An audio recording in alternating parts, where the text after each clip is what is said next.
आज के इस वीडियो में हम पढ़ेंगे हेरिडिटी एंड एवोल्यूशन चैप्टर के बारे में, जो क्लास 10 का one of the important chapters में से है और थोड़ा कंफ्यूजिंग भी है। तो आज आपकी सारी कंफ्यूजन क्लियर हो जाएगी। चलिए स्टार्ट करते हैं। हेरिडिटी, पहले बात समझते हैं होता क्या है। It means the transmission of features from one generation to the next generation. मतलब जब एक जनरेशन से दूसरी जनरेशन में आपके फीचर्स ट्रांसफर होते हैं उसको बोलते हैं हेरिडिटी। फॉर एग्जाम्पल, लोग आपको कहते हैं कि आपकी आंखें मम्मी पे गई है, नाक पापा पे गए है, तो ये क्या है? ये जस्ट हेरिडिटी है जो आपके पेरेंट्स में से आप में आई है। नेक्स्ट है वेरिएशन। जो डिफरेंस आपको देखने मिलेगा इंडिविजुअल्स के बीच में, आप स्पीशीज में देख सकते हैं सभी स्पीशीज सेम नहीं होती, कभी कोई अलग होता है, कोई अलग होता है, तो ये वेरिएशन होता है। इसी को बोलते हैं। ये वेरिएशन क्यों होता है? जब डीएनए कॉपी होती है उस केस में आपके वेरिएशन देखने मिलते हैं। अब इसका रीजन क्या है? एनवायरमेंट चेंज की वजह से, क्रॉसिंग ओवर हो सकता है, या फिर रिकॉम्बिनेशन ऑफ जीन्स की वजह से भी हो सकता है। नेक्स्ट है जीनोटाइप। ये क्या है?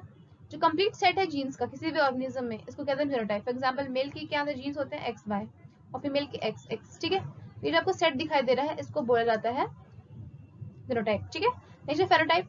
जो आपको कैरेक्टर्स दिखाई देते हैं किसी भी ऑर्गेनिज्म में उसको बोला जाता है फेनोटाइप। कैरेक्टर बोले तो इसका मतलब है कि कोई टॉलनेस हो गई, वो उसकी फीचर है, तो ये कैरेक्टर दिखाई दे रहा है आपको, तो ये फेनोटाइप हो जाएगी। ठीक है, ये आपको क्लियर हो गया होगा। नेक्स्ट है फादर ऑफ जेनेटिक्स किसे कहते हैं? ग्रेगोर जोहान मंडल को हम कहते हैं फादर ऑफ जेनेटिक्स। इन्होंने 3 लॉ दिया। सबसे पहला क्या है? लॉ ऑफ डोमिनेंस है। क्या देखते हैं?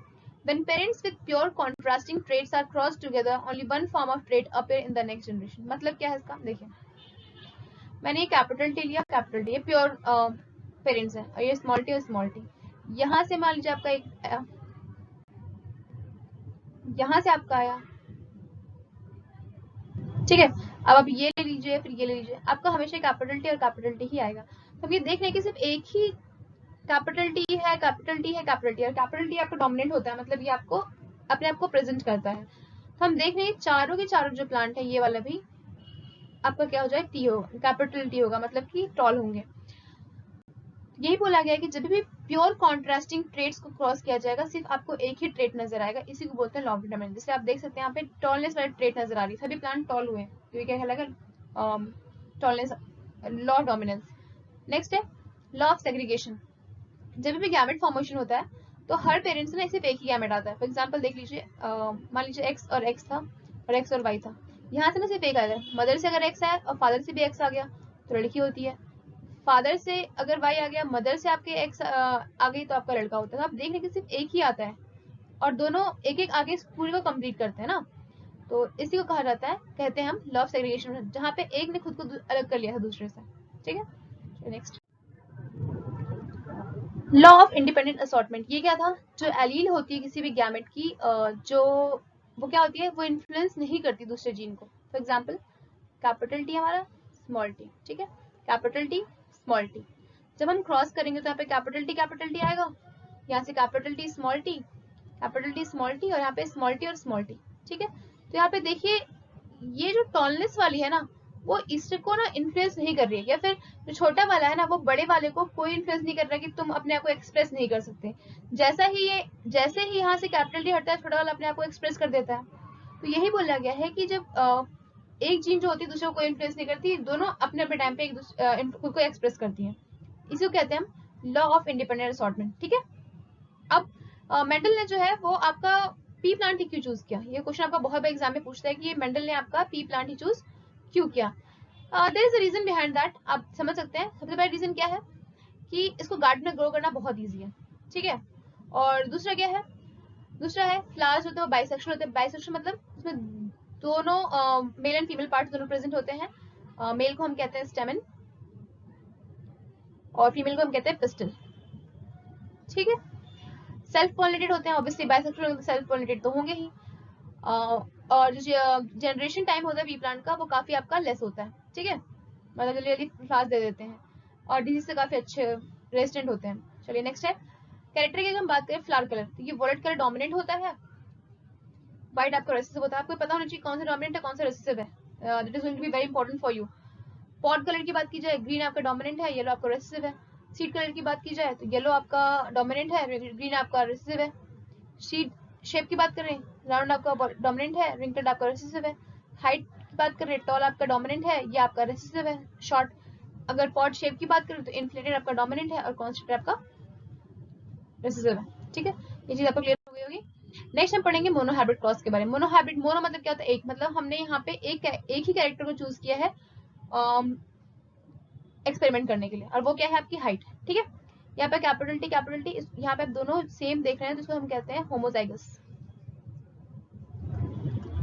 ठीक है, यहाँ पे तो यहाँ पे जो पहला पेरेंट है उनकी दोनों कैपिटल टी है, यहाँ पे दोनों दूसरी पेरेंट है उनका दोनों क्या है, स्मॉल टी है। ठीक है, ये प्योर है, फर्स्ट जनरेशन है। तो हमने क्रॉसिंग की तो मैंने आपको जैसे पहले बताया कि ये क्या होंगे, सारे टॉल होंगे, capital T small T, capital T small T. तो हाँ ठीक है, यहाँ पे सारे कैपिटल टी, बट हमने ये देखा यहाँ पे अगर हम जीन्स में देखें तो स्मॉल टी भी प्रेजेंट है, बट जस्ट कि उसने खुद को एक्सप्रेस नहीं किया है क्योंकि वो रेसेसिव है ना। अब हम सेकंड F2 जनरेशन जब हम देखते हैं तो हम इनको क्या करते हैं, ये हेटेरोजाइगस हो जाते हैं, capital T small T, capital T small T, क्योंकि एक बड़ा एक छोटा है। जब हमने इनकी ब्रीडिंग कराई और इनसे एक आया तो हमने क्या देखा, अगर यहाँ से कैपिटल टी आता है, यहाँ से भी कैपिटल टी आता है, तो आपको क्या हो जाता है, कैपिटल टी।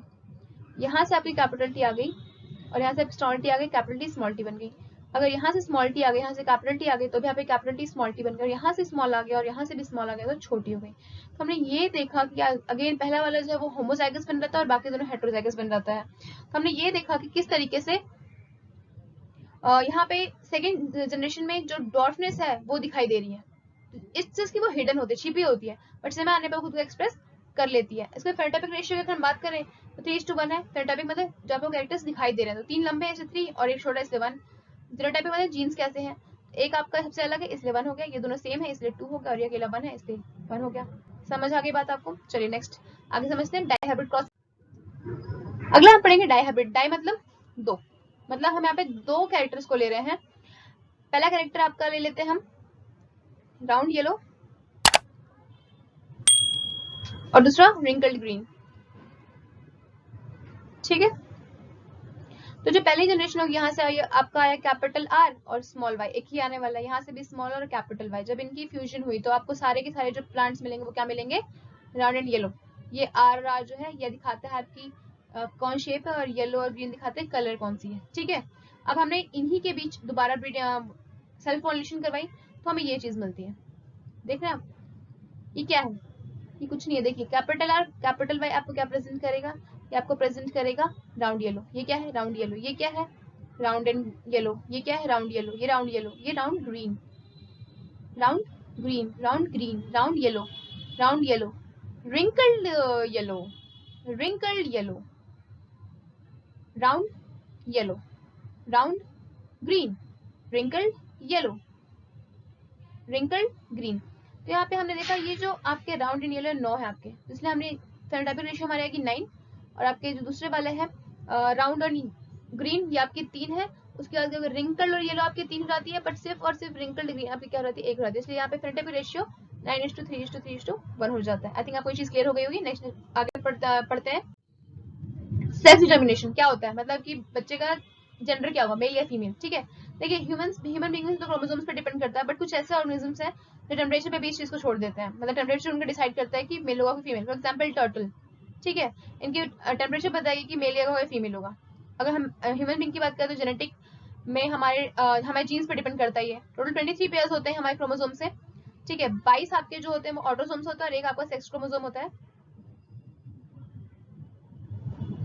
ये आपका सेक्स जो है ये XX है फीमेल्स में, और मेल्स में होता है XY। ठीक है, ये देखिए फादर से अगर आपकी XY है और मदर की आपकी XX है, इसमें कोई चेंजेस नहीं आते। अगर फादर से X है और मदर से भी X है तो डॉटर होगी। अगर फादर से X है और मदर से फादर से Y है और मदर से आपकी X है तो सन होगा। अगर फादर से आपकी X आ गई, मदर से फिर भी X आ गई तो आपकी डॉटर हो जाएगी। अगेन फादर से अगर आपकी Y आ गई और मदर से फिर भी X ही आ सकती है तो सन। मतलब बेटा हो गया बेटी, इसके 50-50 चांसेस हैं, है ना। बात समझ आ रहा है आपको? आपकी जेनोटाइपिक रेशियो यहाँ पे क्या हो जाएगी, आपकी जेनोटाइपिक रेशियो यहाँ पे क्या होगी, यहाँ पे आपकी होगी 1:1, क्योंकि देखिए ये सेम है, ये सेम है। अगर वैसे देखा 2:2 है, जो कट के आंसर 1:1 हो जाएगा। फेनोटाइपिक आप देखेंगे तो उसका भी 1:1 हो रहा है। ठीक है, नेक्स्ट है ब्लड डिटर्मिनेशन। देखिए जो आपके होते हैं ना, ये AO होता है, BO होता है, AB और O होता है, O होता है तो O ही रहेगा। खैर, तो यहाँ पे अगर A आ गया, यहाँ फादर से भी आ गया मदर से भी आ गया तो ब्लड ग्रुप A हो जाएगा। अगर फादर से O आ गया मदर से भी O आ गया तो ब्लड ग्रुप हो जाएगा O। सिमिलरली यहाँ पे अगर फादर से A आ गया, मदर से फादर से B आ गया, मदर से A आ गया, तो ए बी हो गया। अगर फादर से बी आ गया, मदर से ओ आ गया तो बी हो जाएगा। अगर मदर से ए आ गया, फादर से ओ आ गया तो हो जाएगा। तो सिमिलरली आपका ब्लड ग्रुप डिसाइड मतलब ये डिपेंड करता है पेरेंट्स पे कि ब्लड ग्रुप क्या होगा बच्चे का, ठीक है। इसे एक और तरीका से सिंपल समझाती हूँ। मान लीजिए किसी घर में आपका फादर जो है वो ए है, तो आप उनके अंदर क्या होगा, ए और ओ होगा। मदर जो है वो बी है, उनके अंदर क्या होगा, ओ और बी होगा।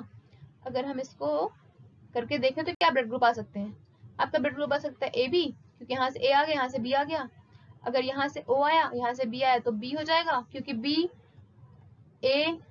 बी एंड ए बी ये आपके डोमिनेंट होते हैं, ठीक है। ओ आपका रिसेसिव होता है। यहाँ से अगर ए आ गया, यहाँ से ओ आ गया तो ब्लड ग्रुप ए हो जाएगा। यहाँ से ओ आ गया, यहाँ से ओ आ गया तो ब्लड ग्रुप क्या हो जाएगा, ओ हो जाएगा। तो इस तरीके से आपका क्या होता है, ब्लड ग्रुप डिसाइड होता है। आई थिंक आपको चैप्टर क्लियर हो गया होगा। अगर मेरी वीडियो आपको पसंद है तो please like, share and subscribe my channel. Thank you for watching.